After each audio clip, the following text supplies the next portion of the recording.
여러분들 제가 한번 질문해 볼까요? 중국에는 종교의 자유가 있을까요? 없을까요?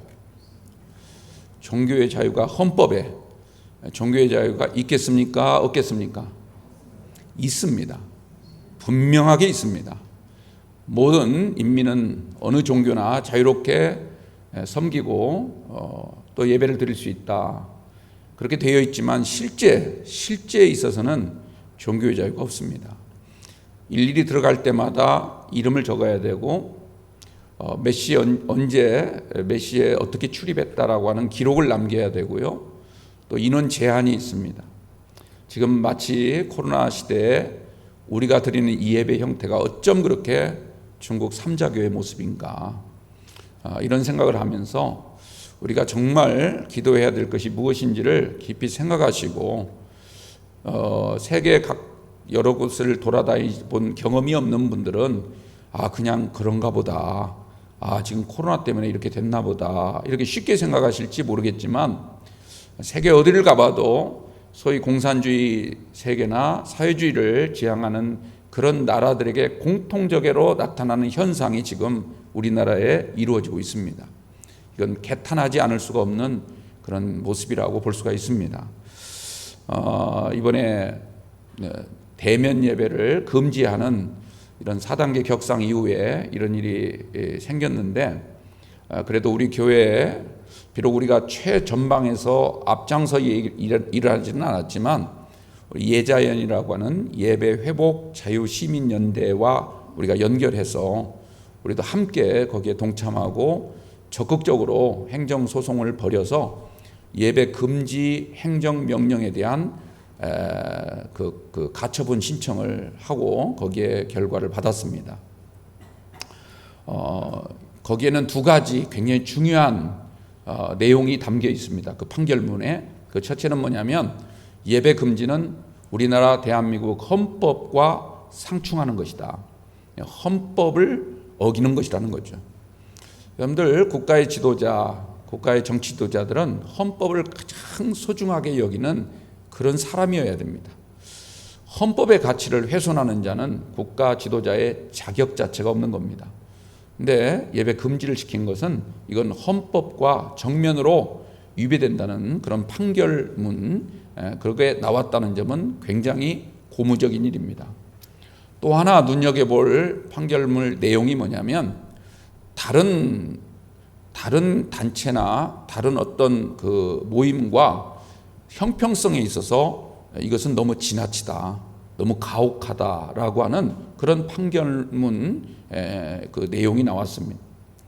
이번에 대구에서 저도 뭐 들어서 아는데요, 대구에서 나훈아 씨가 테스형이라고 하는 노래를 불렀는데 거기에 4,000명짜리 꽉 찼다고 합니다.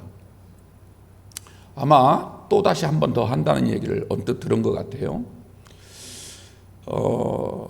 그런 공연장 이런 데는 정말 사람들이 입추의 여지가 없이 자리를 거의 메울 정도로 그렇게 꽉 찬데, 그렇게 정말 열정적으로 참석을 하는데 교회 온 그 사람들 중에 교인들도 없겠습니까?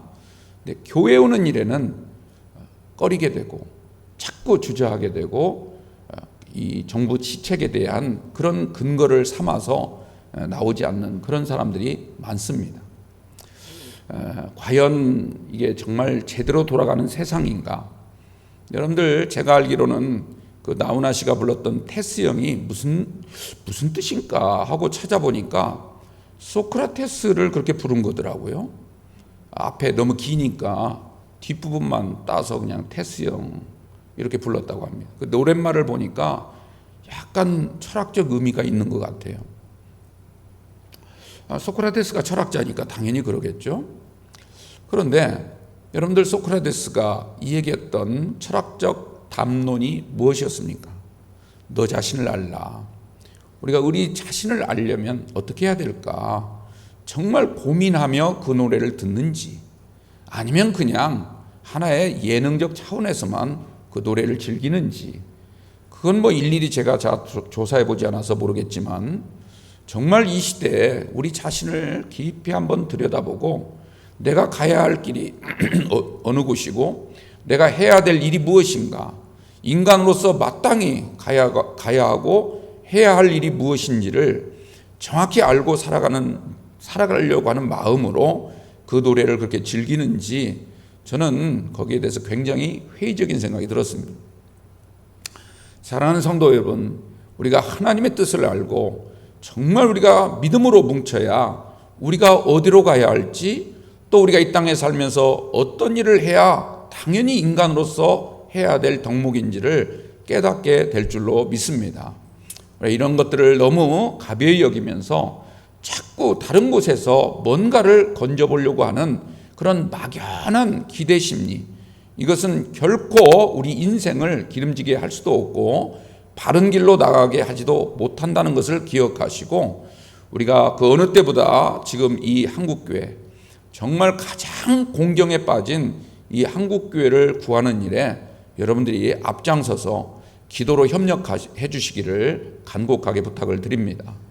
교회가 살아야 여러분이 살고, 여러분 한 분이 살아야 여러분의 가정이 살게 됩니다. 그리고 여러분들의 가정이 살아야 이 나라, 이 국가가 산다는 것을 기억하시고, 그래야 여러분들이 편안한 가운데 일을 할 수 있고, 지금 소상공인들이라든지 자영업자들 굉장히 큰 경제적 타격 때문에 신음하고 있는데, 이런 일도 극복할 수 있는 유일한 길은 바로 여러분 한 분이 사는 것으로부터 시작된다는 것을 꼭 기억하시고, 이 믿음을 갖는 오늘 이 시간이 되시기를 주님으로 축원합니다. 좀 무거운 주제를 드리다 보니까 여러분들 얼굴들도 상당히 좀 경직되어 있는 것 같은데, 우리 좀 마음을 푸는 마음으로 눈인사, 옆에 계신 분과 함께 눈인사라도 함께 나누시기 바랍니다. 할렐루야. 하나님이 우리에게 주신 최고의 복이 무엇일까? 저는 하나님이 우리에게 주신 최고의 복은 가정이라고 생각을 합니다. 가정.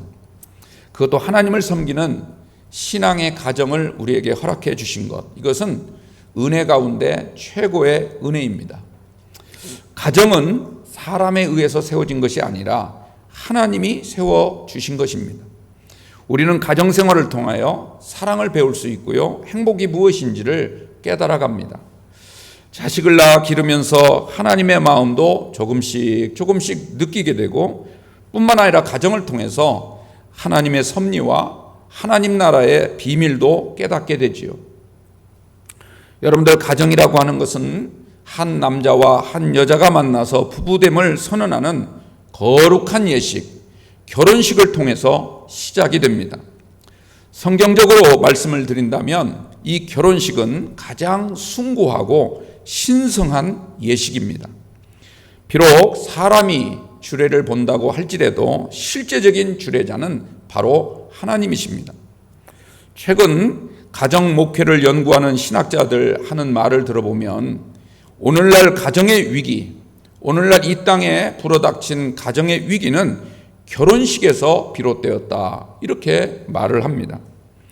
하나님 앞에서 치르는 성스러운 예식이라고 생각하는 것이 아니라 자꾸 금전적인 것을 따져서 결혼식을 치르려고 하는 이런 경향들이 커지고 있다는 겁니다.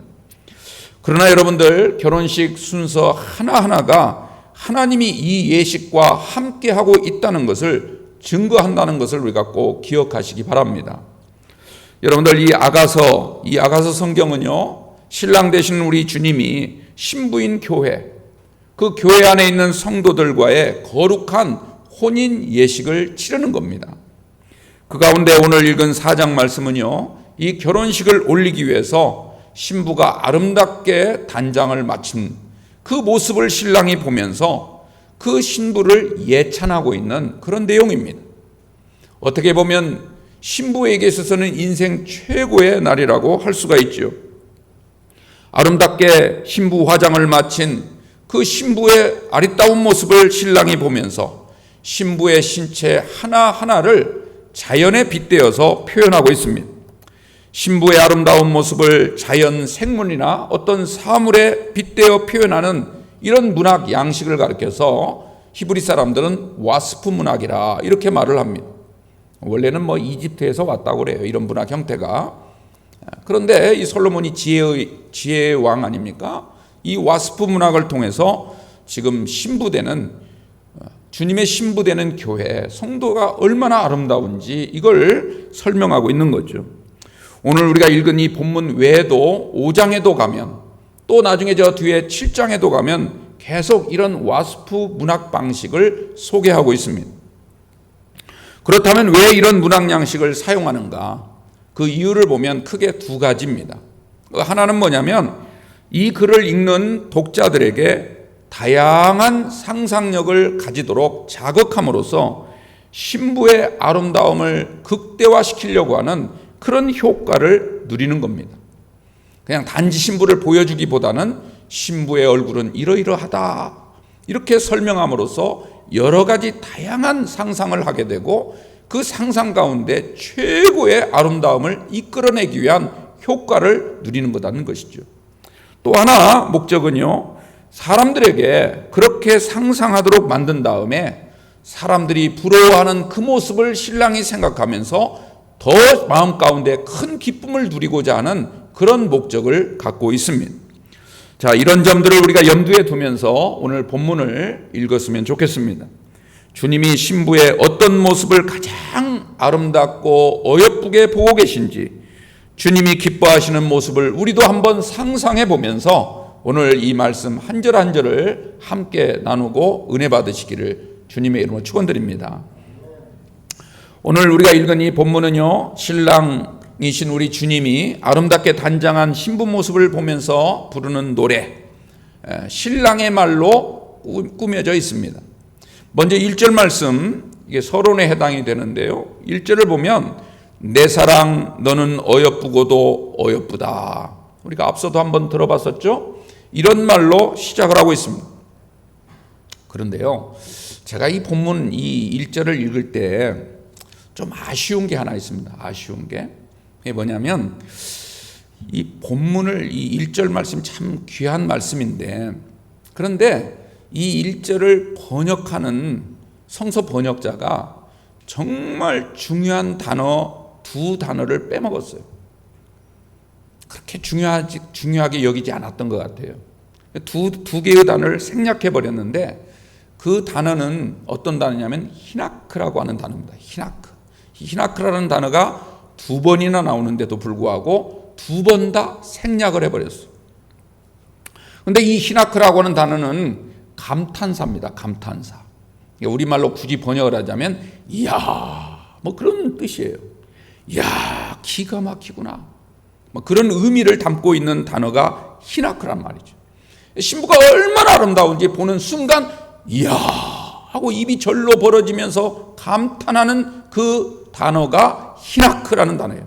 제가 이 1절 말씀을 이 원문대로 한번 읽어봐 드리면 히나크 야파 라이아티, 히나크 야파 이렇게 되어 있어요. 히나크란 말이 두 번 들어가 있어요. 야파라는 말은 아름답다, 이쁘다 이런 뜻입니다.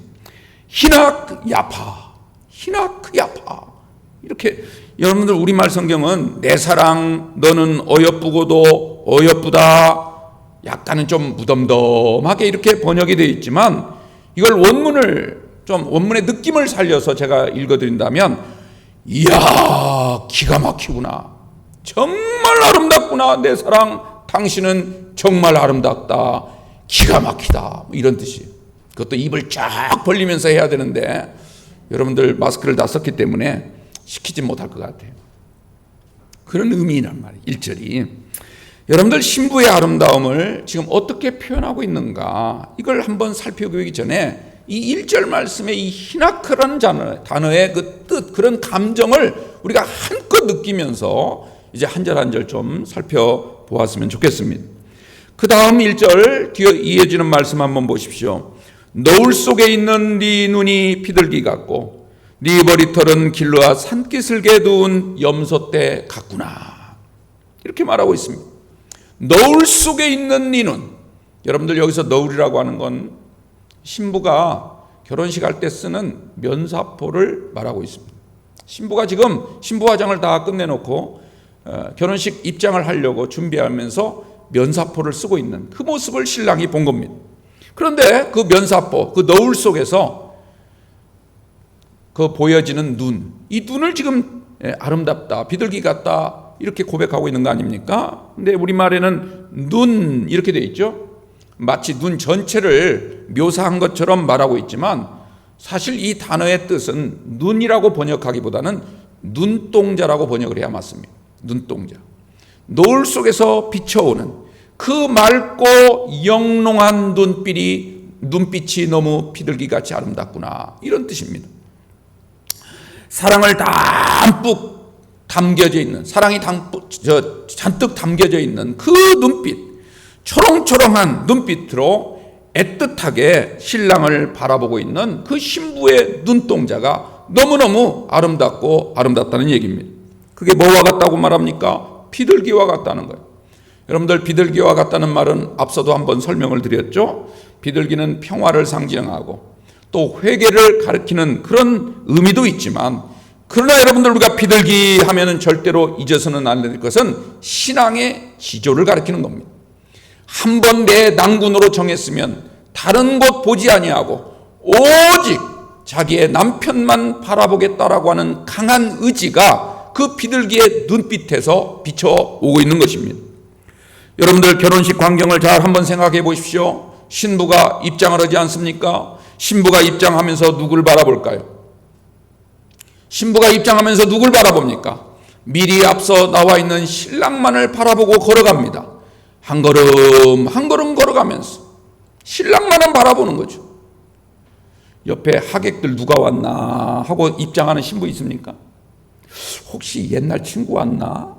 옛날 남친 왔나? 이렇게 둘러보는 신부가 어디 있습니까? 결혼식 날만큼은 오직 신랑 한 사람만을 바라보면서 천천히 다가오는 그 신부의 모습을 오늘 노래하고 있는 것입니다. 여러분들, 신부가 왜 면사포를 쓸까요? 그것은 다른 사람을 쳐다보지 말라는 것입니다. 오직 신랑, 오직 나의 주님만 바라봐야 된다, 이것을 우리에게 강조하고 있습니다. 오늘 저와 여러분들, 우리 모두는 다 주님의 신부인 줄로 믿습니다. 우리 주님만 바라보시기를 축원합니다. 여러분들, 우리가 정말 주님을 바라볼 때마다 부드럽지만 그러나 강인한 지조를 가지고 주님만을 나는 바라보며 살겠습니다, 이런 믿음의 고백과 함께 바라보시는 저와 여러분들 되시기를 주 예수의 이름으로 축원합니다. 예수님이 여러분들 세례를 받으실 때 모습을 잘 상상해 보십시오. 마태복음 3장에 나오지 않습니까? 그 내용을 읽어보면 예수님이 세례를 받으시고 물 위로 올라오실 때 어떤 일이 벌어졌습니까? 성령이 비둘기같이 임하셨다, 이렇게 되어 있습니다. 성령께서 비둘기같이 임했다는 겁니다. 그래서 간혹가다 성화를 보면 예수님이 세례받고 올라오실 때 이 비둘기가 하늘에서 막 날개짓하며 내려오는 그런 그림 종종 있죠. 근데 여러분들, 여기서 성령이 비둘기같이 임하셨다, 이 말은 정말 비둘기처럼 날개짓하면서 내려오셨다는 뜻이 아니라 성령이 오직 예수님만을 바라보면서, 성령이 다른 것 바라보지 아니하고 오직 예수님의 그 거룩하신 모습만을 바라보시며 그 안에 충만히 임하였단 말을 그렇게 표현한 겁니다. 여러분들, 우리가 주님만 바라보게 되면 주님께서 놀라운 성령의 은혜를 비둘기처럼 우리 가운데 임하게 도와 주실 줄로 믿습니다. 또 여러분들, 마태복음 10장 16절 말씀을 보세요. 주님이 제자들을 저 세상에 보내실 때 어떤 말씀을 하셨습니까? 복음을 들고 나가서 너희들 세상 나가 복음을 전하고 하나님의 나라를 전하라고 그렇게 당부하시면서 하신 말씀이, 너희는 뱀과 같이 지혜롭고 비둘기처럼 순결하라, 이런 말씀을 하셨죠. 기억나시죠? 여러분들, 이 말씀을 하실 때 이 말이 무슨 뜻이겠습니까? 세상을 바라볼 때는 너희들이 뱀처럼 이곳저곳 이리저리 살피면서 여러 가지를 다양하게 본다 할지라도 결정적인 순간, 하나님의 뜻을 구하는 순간만큼은 비둘기처럼 하늘을 바라보라는 그런 의미로 하신 말씀입니다. 여러분들, 우리가 이 땅에 살아갈 때는 사람들의 말을 들을 때는 다양한 말을 듣게 되기를 원합니다. 내가 했던 한 가지의 어떤 경험만 가지고 세상을 판단하거나 규명하려고 하지 마십시오. 규정하려고 하지 마세요. 여러분들, 우리가 삶을 살아갈 때는 다양한 것을 찾고 다양한 것을 경험하고 다양한 말을 들어야 됩니다. 어느 한쪽 말을만 듣는 그런 어리석은 자 되지 마시고 여러 가지를 경험하게 되기를 바랍니다. 그러나 우리의 삶이 어디로 나아가야 될지, 무슨 일을 우리가 해야 될지를 결정할 때는 비둘기처럼 하나님의 말씀만 바라볼 수 있는 그런 지혜가 여러분과 함께 하시기를 주님의 이름으로 축원합니다. 또 이사야는요, 이사야서 60장 8절에서 뭐라고 말했습니까? 비둘기들이 자기 보금자리로 날아가는 것 같이 너희가 내 영광의 집을 영화롭게 하리라. 여러분들, 이 말이 무슨 말입니까? 비둘기는 자기 보금자리로 날아가는 거예요. 다른 보금자리를 탐하지 않습니다. 비둘기는 오직 자기의 보금자리만을 찾아감으로 인해서 결국 그 일로 인하여 하나님께 영광을 돌리고 하나님의 이름을 영화롭게 한다는 그런 예언자의 말씀인 줄로 믿습니다. 지금 여러분, 신랑의 눈에 신부는 어떤 모습입니까? 신랑이 마련한 보금자리, 이 보금자리를 향하여 날아오고 있는 비둘기 한 마리처럼 비춰지고 있습니다.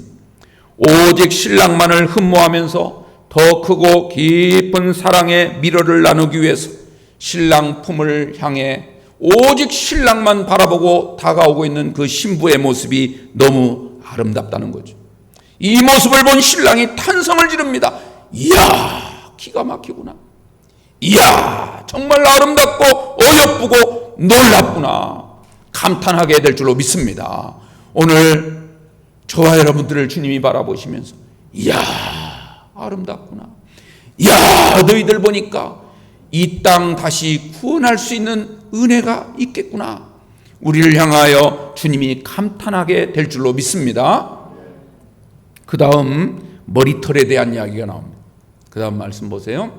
내 머리털은 길르앗 산기슭에 누운 염소떼 같구나. 네, 여기서 바로잡을 게 하나 있어요. 이 산기슭에 누운 염소떼 같다 할 때 산기슭에 누워있다 이 말은요, 우리가 생각하는 것처럼 이렇게 누워있다는 그런 뜻이 아니고 뛰어 달려오고 있다는 뜻입니다. 내리막길, 이 산기슭을 향해서 이 비탈길로 뛰어 내려가고 있다, 이런 의미인데 이게 번역이 좀 잘못됐어요. 자, 그러므로 이 말씀 뜻, 검은 염소떼가 산비탈로 뛰어 내려오듯이 신부의 머리카락이 찰랑찰랑 살아있는 모습을 노래하는 거죠. 신랑에 대한 사랑이 그만큼 역동적이라는 겁니다. 천천히 조심조심 한 걸음 한 걸음 결혼식장 안으로 오는 것 같지만, 그러나 그 마음만큼은 머리털이 찰랑거릴 만큼 그렇게 힘차게 달려오고 있는 것을 지금 문학적으로 표현한 것입니다. 여러분들, 이 신부의 발걸음을 어느 누가 막을 수 있겠습니까? 사람의 힘으로는 절대로 제어할 수가 없는 것이죠. 여러분들, 우리가 주님을 향하여 나아가는 걸음걸이가 이런 벅찬 감동이 있게 되기를 축원합니다. 내 자신도 나를 주체할 수 없을 만큼 역동적인 그런 사랑의 마음으로 주님 앞에 다가갈 수 있는 그런 사랑 해보신 적 있습니까? 여러분들, 우리가 이런 사랑으로 정말 주님께 한 걸음씩 나아갈 수 있는 참된 신부의 모습을 갖게 되기를 주님의 이름으로 축원합니다. 그 다음 2절 들어가죠. 하나하나 예화까지 하려면 시간이 너무 많이 걸리니까요, 가장 핵심적인 것만 말씀을 드릴게요. 2절 보면 내 이는 목욕장에서 나오는 털 깎인 암양, 곧 새끼 없는 것은 하나도 없이 각각 쌍태를 낳은 양 같구나. 참 이게 참 기가 막히게 표현을 하고 있어요. 이번에는 이빨에 대한 이야기죠. 목욕장에서 나오는 털 깎인 암양, 아주 구체적으로 말하고 있습니다. 이것은 여러분들 이제 우리나라 사람들은 잘 이제 보지 못한 광경인데, 이 유대인들은, 이 유목민들은 아주 익숙한 그런 그 경험들을 담고 있습니다. 이 1년에 한 번씩 양털 깎는 축제가 있어요. 유대인들에게는 그날이 아주 굉장히 거창한 날입니다. 아주 대단한 축제를 벌이게 되는데요. 이 양털을 다 깎은 다음에, 이 하얀 양들의 그 양털을 다 깎은 다음에, 다 깎고 나면 어떻게 하냐면 큰 목욕통이 있습니다. 큰 목욕통. 거기다가 양들을 다 들어가게 해서 물 깨끗한 물로 이렇게 씻어주는 그런 일들을 하게 되죠. 바로 그 모습을 오늘 지금 설명하고 있어요. 사람들이 털을 다 깎고 난 다음에 큰 목욕장 안에 양들을 집어넣고 거기서 깨끗이 씻어준다는 거죠. 양들은요, 주인을 위해서 1년 동안 길렀던 털을 다 이제 깎여놓고 그 다음에 아낌없이 이 털을 준 다음에 목욕까지 마친 이런 모습을 우리가 상상해 보십시오. 이게 무엇을 의미하고 있을까? 이것은 우리가 주님을 위한 온전한 헌신, 그리고 그렇게 헌신하고도 여전히 내 마음 가운데는 깨끗한 심령으로 남아있는 이것을 우리에게 묘사해 주고 있습니다. 그런데 그 모습이 어떻다는 겁니까? 새끼 없는 것은 하나도 없이 각각 쌍태를 낳은 양 같다, 이렇게 설명을 하죠. 이게 무슨 말이냐면 그 이빨을 보니까 이에 하나도 빠진 게 없더라는 거예요. 다 쌍태란 말은 윗이빨과 아랫이빨이 딱딱 맞더라는 거죠. 교열 상태가 완벽하더라는 거예요. 이제 보통 보면 어린아이들 왜 교열 상태가 안 좋아가지고 교정 받는 아이들 있잖아요. 요즘은 참 기술이 좋아서요, 얼마 동안 하면 또 이빨이 잘 가지런히 이렇게 정리가 되는데, 이때 당시에는 그런 교정 기술이 없었으니까. 근데 이 신부를 보니까 털을 깎인 후에 깨끗하게 목욕까지 마친 이 암양처럼 굉장히 순백의 미를 보여주는데, 거기에 한층 더해서 어떤 상태입니까? 그 치아 상태까지 거의 완벽하더라는 거예요. 가지런히 정렬되어 있는 그 모습이 너무너무 이쁘다는 거죠. 여러분들, 이 말은요, 우리가 주님의 말씀을 잘 먹고 잘 씹는 영적인 건강 상태, 하나님의 말씀을 정말 우리가 골고루 섭취할 수 있는 그런 준비가 되어 있는 그것을 우리에게 말해주고 있어요. 주님이 그걸 보실 때 너무너무 기쁘다라는 것이죠. 이해가 가십니까? 여러분들, 우리의 이빨도 중요하지만 영적인 이빨을 정말 건강하게 관리하시기 바랍니다. 하나님의 말씀을 잘 골고루 받아들일 수 있는, 그래서 잘 씹고 되새김질까지 해서 잘 섭취함으로 여러분의 삶에 적용시켜 나갈 수 있는, 그래서 그 말씀이 여러분들에게 영의 능력이 될 수 있는 귀한 은혜가 있기를 주님의 이름으로 축원합니다. 그 다음 말씀 보죠. 3절 보면 네 입술은 홍색실 같고 네 입은 어여쁘고 너울 속에 내 뺨은 석류 한쪽 같구나. 할렐루야. 입술이 홍색실 같다. 이거는 이제 물론 당시 신부들이 결혼식을 할 때 입술에다가 빨간색 색조 화장을 합니다. 오늘날 그게 립스틱이 된 거죠. 이것은 뭘 상징하냐면 그 입술이 구원의 입술이라는 거예요. 그 입술에는 생명의 붉은 줄이 걸려 있다는 거죠. 여러분들, 그 여호수아서를 보면 기생 라합에 대한 이야기가 나오지 않습니까? 기생 라합이 구원받은 증거로서 창문에다가 붉은 줄을 달아두었죠. 그리고 마치 유월절 날 어린 양의 피를 문설주와 인방에 바른 것처럼 그걸 통해서 하나님이 구원의 은혜를 베풀어 주셨습니다. 그러므로 그 붉은 피는 생명의 역사고, 이것을 오늘 입술의 붉은 홍색실이라 이렇게 표현을 하고 있습니다. 자, 구원의 입술인 이유가 그 다음 나오죠. 그 입은 어여쁘다라고 말합니다. 근데 여러분들, 여기서 이 말, 네 입은 어여쁘다, 이것은 기가 막힌 언어 유희예요. 말장난을 하고 있는 겁니다. 이게 무슨 말이냐면 네 입이 어여쁘다, 네 입이 어여쁘다, 이 말을 히브리 말로 이렇게 읽으면 미드바르 나베라고 있습니다. 미드바르 나베, 입이 어여쁘다는 뜻이에요. 근데 이 미드바르 나베라는 말과 거의 비슷한 발음이 가진 또 하나의 뜻이 있습니다. 그건 뭐냐면 미드바르라는 말은 광야라는 뜻입니다. 광야, 우리 인생이 걸어가야 할 광야. 이집트에서 나온 이스라엘 백성들이 가나안 땅을 들어가기 위해서 통과해야 했던 광야, 그게 미드바르예요. 우리가 오후부터 오늘부터 민수기를 하는데 민수기의 제목이 뭡니까? 미드바르예요. 광야라는 뜻을 갖고 있습니다. 나베라는 말은 반드시 그래야 산다, 이런 뜻이에요. 반드시 그래야만 산다.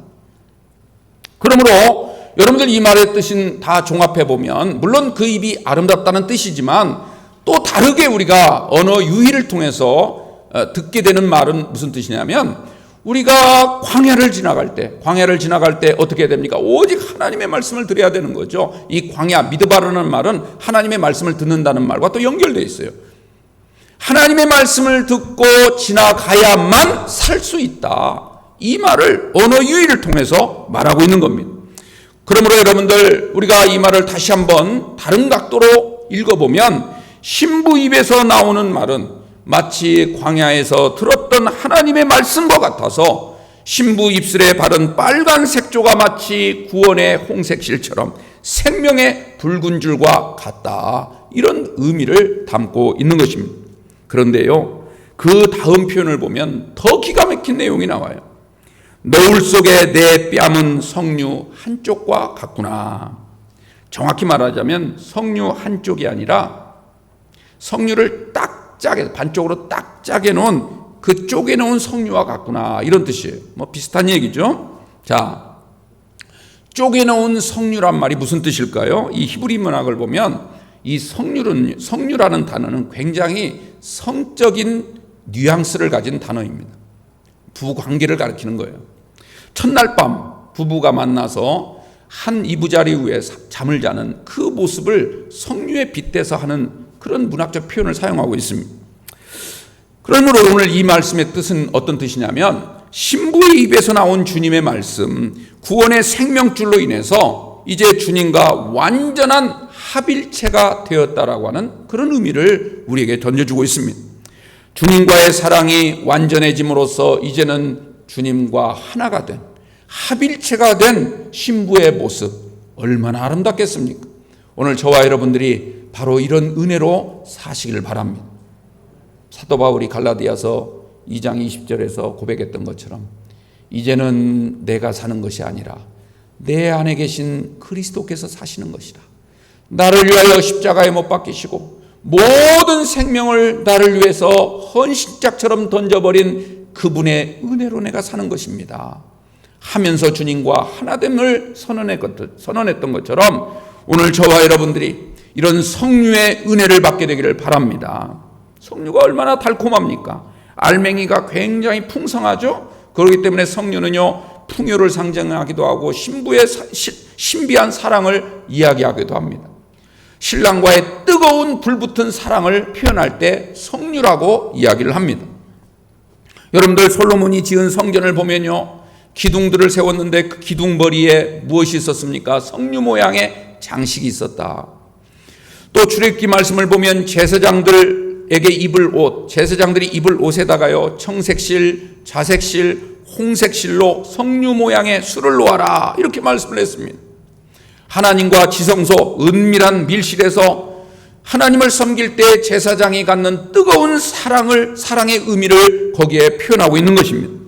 오늘 저와 여러분들도 정말 석류와 같은 뜨거운 사랑을 할 수 있는 믿음의 성도들이 다 되시기를 바랍니다. 4절 말씀으로 넘어가죠. 4절 말씀. 내 목은 무기를 두려고 건축한 다윗의 망대, 곧 방패 1000개, 용사의 모든 방패가 걸린 망대 같고, 이렇게 되어 있습니다. 이번엔 목으로 내려왔습니다. 점점 내려오고 있죠. 목으로 내려왔는데 이 목은 망대와 같다, 이렇게 표현을 합니다. 여러분들, 망대가 뭐죠? 적의 동태를 살피기 위해서 성읍 입구에 높이 세운 감시 초소를 망대라고 합니다. 망을 보는 곳이죠. 근데 거기에 뭐가 있다고 합니까? 방패가 1000개가 걸려 있다. 용사의 모든 방패들이 다 거기 걸려 있다, 이렇게 표현을 합니다. 여러분들, 이것은 사실 신부의 목에 걸린 목걸이를 지금 노래한 거예요. 그런데 이 목걸이가 중요한 게 아니에요. 단지 그냥 신부의 목을 아름답게 비춰지도록 하기 위해서 걸어놓은 장식 정도가 아니라는 거예요. 우리를 노리고 있는 수많은 대적들이 있는데 그 대적들이 우리를 공격해 올 때 그 공격을 막아내기 위한 그런 무기들로 표현을 하고 있습니다. 그 무기가 무엇입니까? 방패라는 것이죠. 여러분들, 이 방패는요, 창세기 15장 1절 말씀을 보면 그 방패는 곧 하나님이다, 이렇게 표현을 하고 있습니다. 그게 시편 35편에도 똑같이 말하고 있습니다. 그런데 여러분들, 여기서 중요한 것은 방패가 1000개라는 거죠. 1000개. 이 1000개란 말이 히브리어로 엘레프라고 있습니다. 엘레프. 이 엘레프란 말은 하나, 둘, 셋, 넷 해서 1000이란 뜻도 있지만 1000대. 그러니까 우리가 한 세대, 두 세대, 세대, 우리의 제너레이션, 이게 쭉 이어지는 세대, 1000대까지 하나님이 지켜주신다는 그런 의미를 갖고 있습니다. 하나님께서 우리 신부를 정말 하나님을 사랑하고 주님과 결혼한 그런 신부가 되는 교회를 하나님이 1000대까지 지켜주시고 어떤 대적들의 공격에도 하나님이 직접 성도들을 보호해 주시고 교회를 지켜주시겠다라고 하는 약속이 담겨 있는 줄로 믿습니다. 여러분들, 오늘 중요한 것은 이 4절 말씀이요, 목걸이를 말하는 것이 아니에요. 목걸이에 초점이 있는 게 아닙니다. 목걸이를 건 신부의 목에 초점이 맞춰 있다는 사실을 유념하시기 바랍니다. 목은 어떤 곳입니까? 생명의 숨구멍이 있는 곳이에요. 거기에 방패를 달린 이런 목걸이가 걸렸다, 이 말은요, 세상 어떤 공격으로부터도 주님이 끝까지 우리를 사랑으로 지켜주시겠다라고 하는 거룩한 약속이 오늘 이 본문을 통하여 우리에게 주고 있다는 사실을 결코 잊지 마시게 되기를 바랍니다. 하나님은 우리 편입니다. 하나님은 나와 함께 하시는 줄로 믿습니다. 하나님은 우리 교회와 함께 하시고 이 한국교회와 함께 하실 줄 믿으시기 바랍니다. 어떤 대적이 공격해 온다 할지라도, 1000만인이 우리를 둘러싸고 에워싸고 우리를 겁박한다 할지라도 하나님은요, 한 번 하늘문을 여시고 천군 천사를 보내시며 불말과 불병거를 보내시면 여러분들 모든 것이 다 정리되고 모든 것이 다 주님께서 원하시는 뜻대로 이루어지게 될 줄로 믿습니다. 이 주님의 위력, 이 주님의 놀라운 전지전능을 여러분들 결코 과소평가하지 말게 되기를 주님의 이름으로 축원합니다. 5절 말씀 이제 거의 다 왔습니다. 내 두 유방은 백합화 가운데서 꼴을 먹는 쌍태 어린 사슴 같구나. 여러분들, 앞에 있는 1절에서 4절까지는 겉으로 드러나 사람들이 금방 볼 수 있는 그런 신체 부분들을 설명을 했습니다. 그런데 이 5절에 나온 삐리리 있잖아요. 제가 설명드렸죠? 삐리리. 그건 감춰진 부분이죠. 아니, 감춰야 하는 부분입니다. 드러내면 안 돼요. 그런데 그 모습을 뭐라고 노래하냐면 백합화 가운데서, 원문을 보면 꽃밭 가운데서 풀을 뜯고 있는 쌍태 어린 사슴과 같다는 거예요. 쌍둥이 두 사슴과 같다는 얘기죠. 여러분들, 어린 사슴들이 풀을 지금 뜯어먹고 있습니다. 이거 무엇을 말할까요? 가장 평온한 상황을 말하는 거예요. 지금 만약 위험하다면 어떻게 풀을 뜯고 있겠습니까? 도망을 쳐야 되겠죠. 누군가가 지켜주고 있기 때문에 어린 두 사슴이 아무 근심 걱정 없이 지금 풀을 뜯는 일에만 열중하고 있는 거예요. 여러분들, 이것은 신부의 내면 상태를 노래한 것입니다. 단지 겉모습만을 이야기하는 것이 아니에요. 지금 신부의 마음은요, 설레고 기쁘고 빨리 신랑 앞으로 달려가고 싶기도 하지만 그러나 그 마음 가운데는 항상 주님이 주신 평강으로 가득 차 있고 아무런 근심 걱정 염려도 없이 전혀 세상 때문에 흔들림이 없는 그런 상태, 우리가 흔히 말하는 완전한 샬롬의 은혜를 누리고 있다는 것입니다. 마치 아담과 하와가 에덴 동산에서 하루하루 재밌고 즐겁게 살고 있는 것처럼, 마치 우리가 나중에 하나님의 나라에 갔을 때 그 하나님 나라에서 누릴 그 복락을 지금 현재 누리는 그 모습을 우리에게 보여주고 있다는 것입니다. 여러분들, 이런 은혜가 저와 여러분들 가운데 함께 하시기를 축원합니다. 마지막 결론 말씀, 오늘 6절과 7절 한번 다 같이 보겠습니다. 6절 말씀, 먼저 6절 말씀 읽어드릴게요.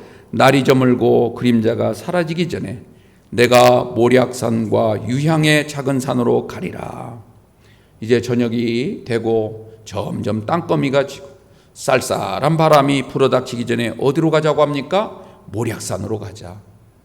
유향의 작은 산으로 가자. 이 말은 신랑이 이제 저녁 무렵이 돼서 결혼식을 마치고 빨리 신부와 합방하기 원하는 간절한 소망을 말하고 있습니다. 여인의 가슴 품으로 가리라, 이런 뜻이죠. 여러분들, 이미 이 모략향이라고 하는 것은 앞에 1장 13절에서도 설명을 드린 바가 있습니다.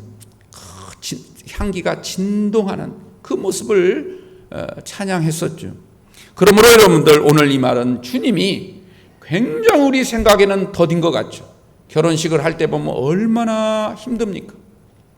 그리고 그 순서가 얼마나 많습니까? 아유, 언제 저녁이 오나, 언제 내 사랑하는 님과 같은 방에서 눕나, 이 생각을 하면서 시간이 굉장히 더디게 갔는데, 그러나 그렇게 생각만큼 길지가 않습니다. 때가 되면 주님이 나에게 달려오셔서 나의 가슴에 얼굴을 묻고서 함께 사랑을 나누는 그때가 반드시 오게 될 줄로 믿습니다. 이것을 지금 표현하고 있는 거예요. 그 주님이 오셔서 제일 먼저 하신 말씀이 뭡니까? 7절 마지막 7절 말씀이죠. 나의 사랑 너는 어여쁘고 아무 흠이 없구나. 여러분들, 우리 주님이 우리를 보시고 그러한 음성 여러분들에게 들려주기를 원합니다. 너는 정말 사랑스럽고 너무너무 어여쁘고 아무 흠이 없구나. 오늘 말씀은요, 주님이 신부인 우리를 향해서 자 눈에서부터 가슴에 이르기까지 신체 부위 하나하나를 어떤 방식이라고 했죠? 와스프 문학 방식. 이건 이제 앞으로도 몇 번 계속 더 나올 거니까 잘 기억을 해두세요. 와스프 문학 방식을 사용해서 우리의 아름다움을 아주 최대치로 끌어올리면서 나의 사랑 너는 어여쁘고 아무 흠이 없구나. 거룩한 당신의 품 안으로 우리를 받아주시는 놀라운 사랑을 오늘 이 본문이 노래하고 있음을 기억하시고, 오늘 저와 여러분들이 이 말씀을 읽을 때마다 야, 주님께서 나를 이렇게 사랑하시고 나를 이렇게 어여쁘게 보고 계시는구나.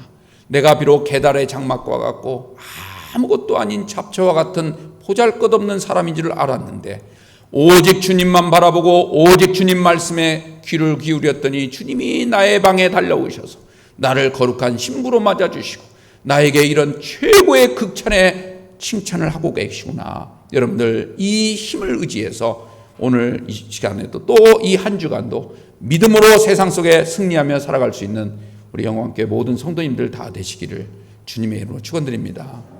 기도하겠습니다.